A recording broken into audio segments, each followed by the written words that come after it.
observe all that transpires here. But I do not, cannot, will not interfere. I guess I have to freestyle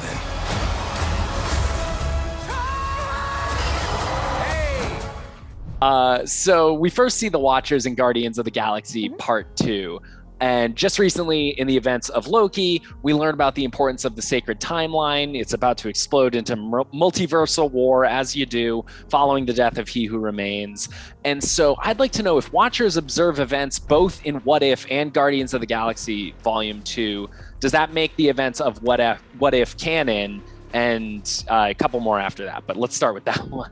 Well, I can say for everyone listening that the events of What If are canon. It's part of the MCU multiverse. The multiverse is here, it is real, and it is absolutely fantastic, people. The Watcher was a very cool character to create. He was introduced in Guardians 2, but this was our first time really seeing him and connecting with him. And my job when creating the Watcher's voice was to kind of not do a new god. I didn't want to do Santa Claus. I wanted him to actually feel omnipotent yet real. So when Jeffrey joined on, there was a lot of conversations about his voice and what's drawing him to these stories. And at the end of the day, the reason we tell stories is to connect with each other. So the Watcher, whether he's looking for it intentionally or not, is finding a connection with these heroes, with their tragedies, with their victories, with their losses and wins, and that will help him grow over time. Yeah, Jeffrey and I talked a lot about the sort of Serling inspiration there too, and it's one of my favorite aspects of the show so far as a huge Twilight Zone fan. You mentioned something, I just want to clear this up. Is the Watcher of What If the same Watcher that one of the Watchers that we see in Guardians 2? Oh. I'm going to stay away from that question, and here's why. Fair enough. We were breaking an episode at one point.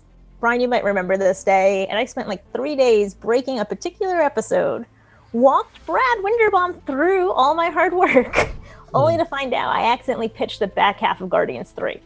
Right. So I stay away from Mr. James Gunn and his brilliance and his work. And I did go home that day and crack open a beer and be like, well, that's going to be an amazing movie, but now I got to go back to the drawing board. We've all had those moments. Brian, this one for you.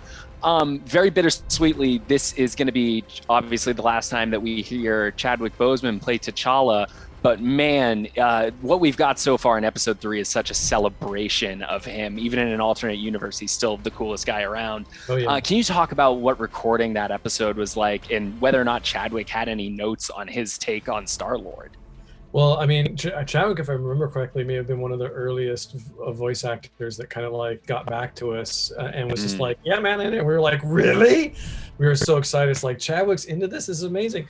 And he loved the concept of it. And he loved the fact that he can play T'Challa, a version of T'Challa that didn't have the mantle of the king, where he could be a little bit lighter, a little bit funny, crack jokes, flirt a little bit with like the on again, off again love interest and all this type of stuff. Like, play kind of like that guy, that roguish kind of captain with the heart of gold, all that stuff. And so he was into it, and it was a great process working with him. And he brought so much to the table, of course. I mean, it's Chadwick, right? So it's ridiculous. And none of us knew what was going on at the time, and you couldn't tell. He comes in and he's amazing. He does tremendous work. So he had a blast. It was really important to him. And we also love the fact that he got what we were trying to do, the notion of like, yeah, here's this universe out there, but he is who he is, and he doesn't change.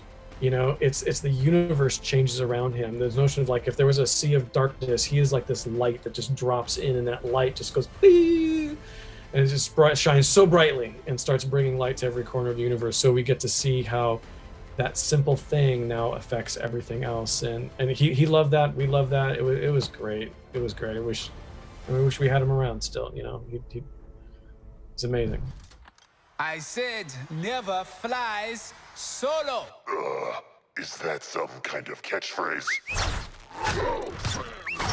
Got me worried for a second. Journey to face the unknown and ponder the question, what if?